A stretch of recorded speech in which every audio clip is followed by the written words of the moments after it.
Cody back here again with another Vinyl Finds video, and not really much of a Vinyl Finds this time around. Obviously everything's been pretty much closed out here since the middle of March. I've not really been able to go to any record stores, not really been able to go to really anywhere, but it seems like things are finally starting to open up a little bit here. The Vinyl Rescue Project has been reopened now for about a week. Half Price Books here opened up with limited hours today, so I was able to go in there today. Didn't find anything, but it's good to see. It seems like things are starting week by week, starting to open up a little bit more. So hopefully that trend continues. I know restaurants here are starting to allow seating inside again, starting like Monday, with like 50% capacity. So I'm really hoping and praying that things continue down that path and eventually everything kind of reopens again as normal as possible. Definitely a very strange time still, but you know, even more of my shows in the summer have been postponed. I mean, like I was really hoping, for that shred of hope that Dave Matthews was going to be able to still take place in the summer, but definitely one of those things. Once weeks by week was going by, it was kind of obviously that it was probably not going to happen. If it was going to happen this year, it wasn't going to happen when it was scheduled, but it got postponed until 2021. That was just announced like this past week, so which honestly isn't really surprising to me, but it definitely sucks. Something you're looking forward to. I mean, I lost the Pearl Jam show in April. I was supposed to see them in April. That got postponed until who knows when. I'm guessing sometime in 2021.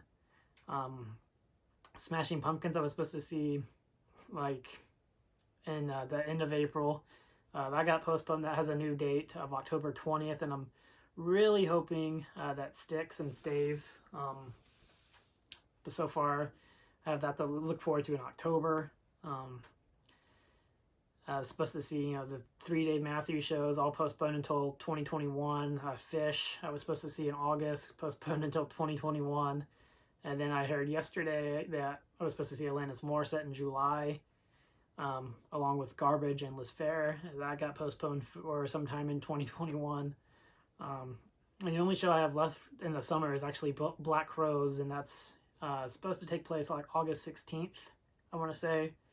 So I'm hoping that by August concerts resume, but honestly, even if they do resume, who knows if the bands were actually not postpone them still, because I mean, a lot of those tours are starting to start in June or so, I feel like it's a lot easier for them maybe to just take the tour from 2020 and just move it over to 2021 at this point. I don't know, but I'm really crossing my fingers and hoping that the Black Crowes show still takes place as it's supposed to, but definitely a real bummer. I mean, I had so many shows scheduled, and it doesn't seem like that many of them are going to be happening now, but I think it's definitely understandable. But man, I was in February, I was just so psyched with all the shows I was going to, and then here we are just like 3 months later, and it's a whole different scene. But I am thankful for being able to see the Lumineers in February, and being able to go to AEW in February. So at least I got those in and got something in 2020 before everything kind of got turned upside down. But just going to stop talking and just go straight into the vinyl finds. Most of it is just mostly stuff I pretty much bought on Discogs. Not really much finding there, but the first few I'm going to show is things I had picked up at the Vinyl Rescue Project. So I did grab a few things in there, and I've gone in there a few times since he's been reopened. And the first thing I picked up is Soundgarden, Telephantasm.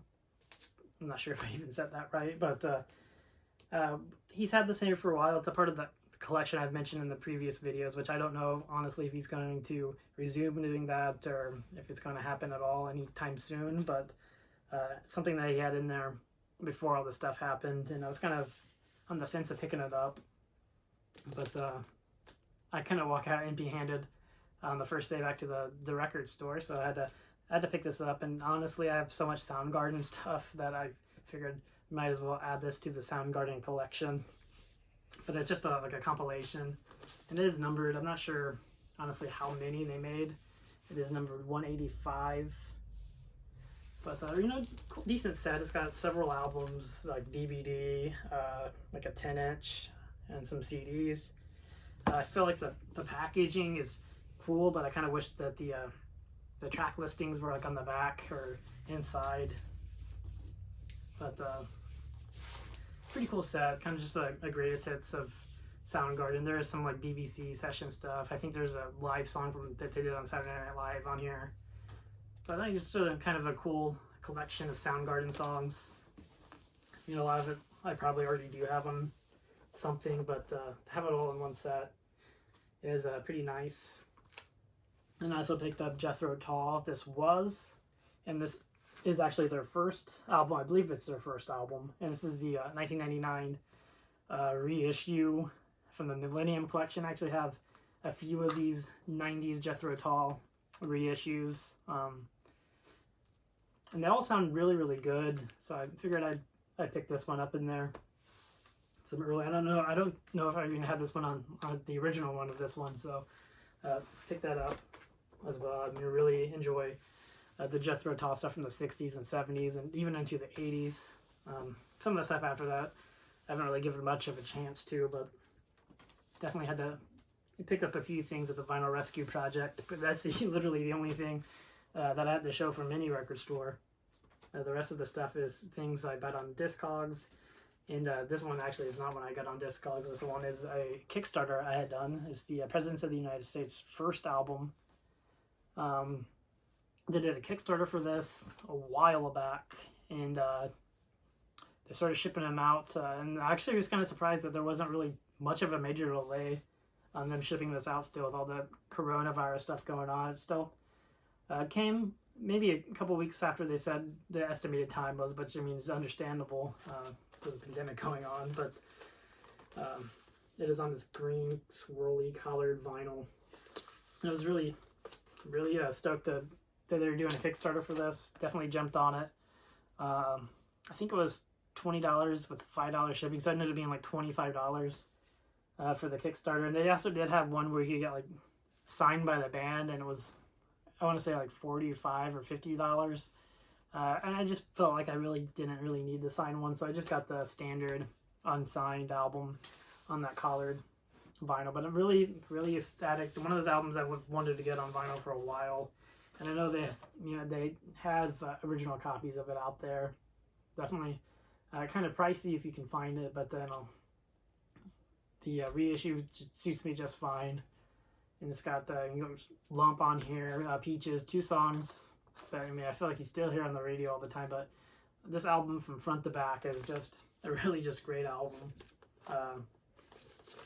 Hoping that they reissue some of their other albums. I mean, I have their second album, my original copy of already, but and I had their last album as well, which I think they also did a Kickstarter for in 2015 or something like that. But great album from them. And when I was actually adding this to my Discogs page earlier, because I actually just got this in the mail today, there was like one that was sold for like $110. There's a few on there for like over $100, which is crazy to me that they're selling for that much when like literally the Kickstarter was going on for several months, and you could have easily got a copy like this unsigned for $25.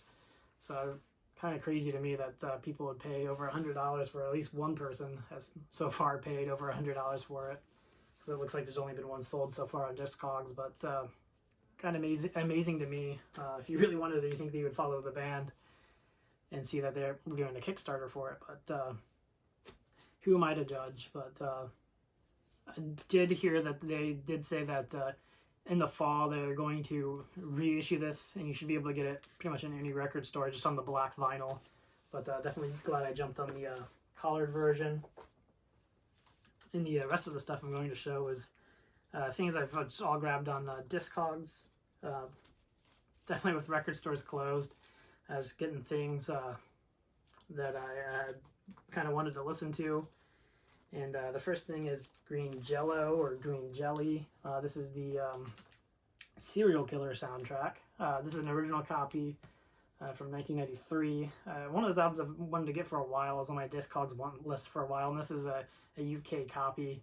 One popped up from a seller in the United States at a really fair price, and so I picked it up. And he actually said that he bought it brand new when it came out and just never played it. And honestly, it looks like it's not been played. I mean, it has now as I've played it, but and of course, Three Little Pigs, their version of Three Little Pigs, I could listen to over and over and over again. Just such a fun song, and this whole album is just really just fun. Obey the Cow God, I really enjoy. But there's a lot of great songs on there. Great artwork on the album. So definitely one that I was pretty happy to pick up finally. And then another one I didn't really need, but I had to have anyway. It's the WWF Wrestling Album 2, Pile Driver. And I actually got this one from the same seller that I got the first album from that I showed in the last Final Finds video, the first wrestling album 1.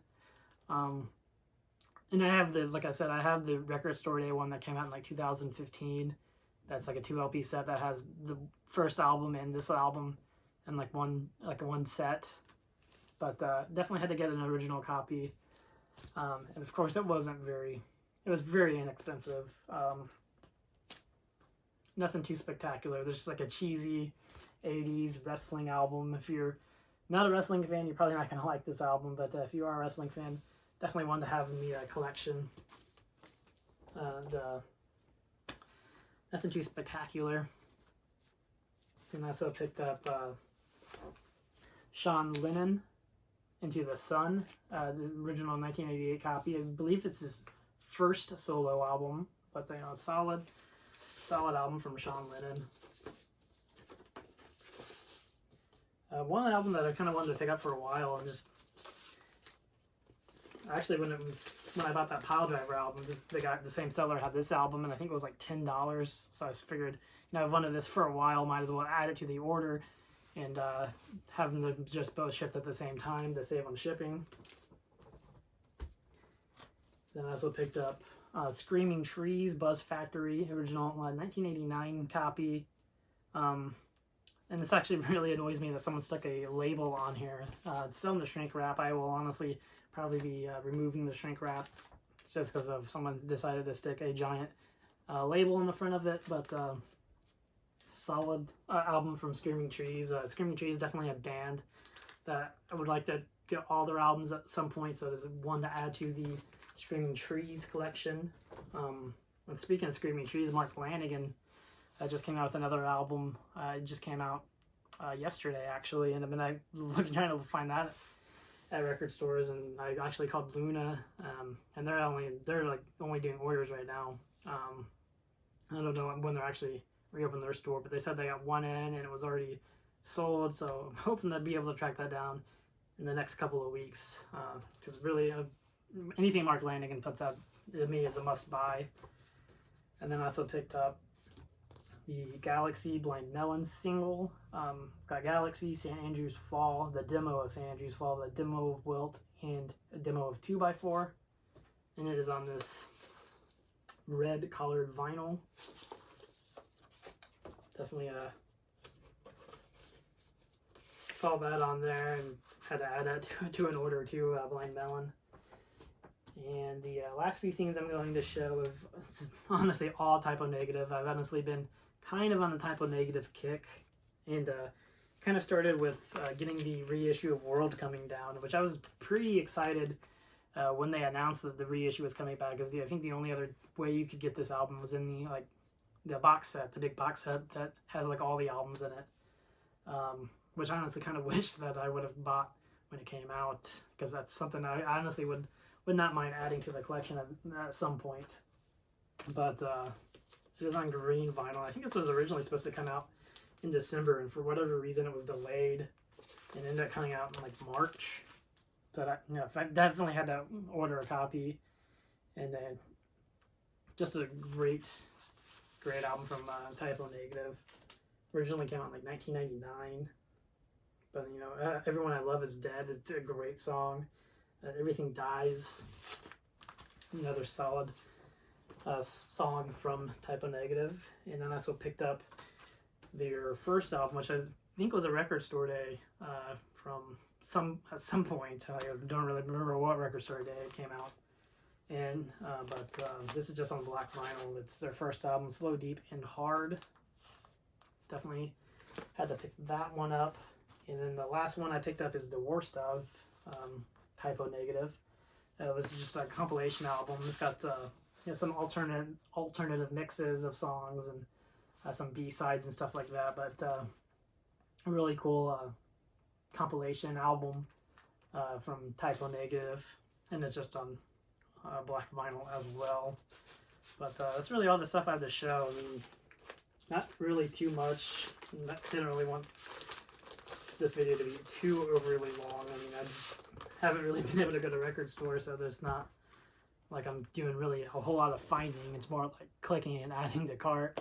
But I do have a few albums that I've pre-ordered that I'm waiting to come in. I mean, Local H, Lifers. I actually did pick up the CD of Local H, Lifers, which came out back in March. I think that vinyl is finally going to ship sometime this month. At least that's the last I heard. But I did pre-order the vinyl as well, so I hope to get that hopefully by the end of the month. Then the new Fiona Apple, I pre-ordered that one. I think that's supposed to come out in June or July. And the new Fiona Apple is just really outstanding, just a really great album. And I pre-ordered that. There's honestly probably more things I pre-ordered I don't even remember. But, you know, it's kind of a crazy time right now. Record Store Day definitely is not actually happening in June anymore. It's supposed to happen in April, got pushed back to June. And now it's just like they're doing Record Store Day drops, which honestly kind of sucks. They're doing like one in like August, September, and October, I think is what it is. But not going to be the same to me. I mean, I like, you know, one specific day dedicated to it. And there's just probably no way I'm going to be able to get off all those Saturdays to even go to those ones. And it doesn't seem like it's going to be the same. But I mean, nothing's really the same right now. But I mean, it's better than nothing. Hopefully the Record Store Day, the Black Friday Record Store Day in November, will be a little bit more normal by then. But definitely some changed times. Hopefully things kind of go back to normal at some point soon. But that is all that I have to say. And hopefully the next time I have a vinyl finds video, I'll actually have more than 2 finds. But anyway, thanks again, guys, for watching. Hope everyone stays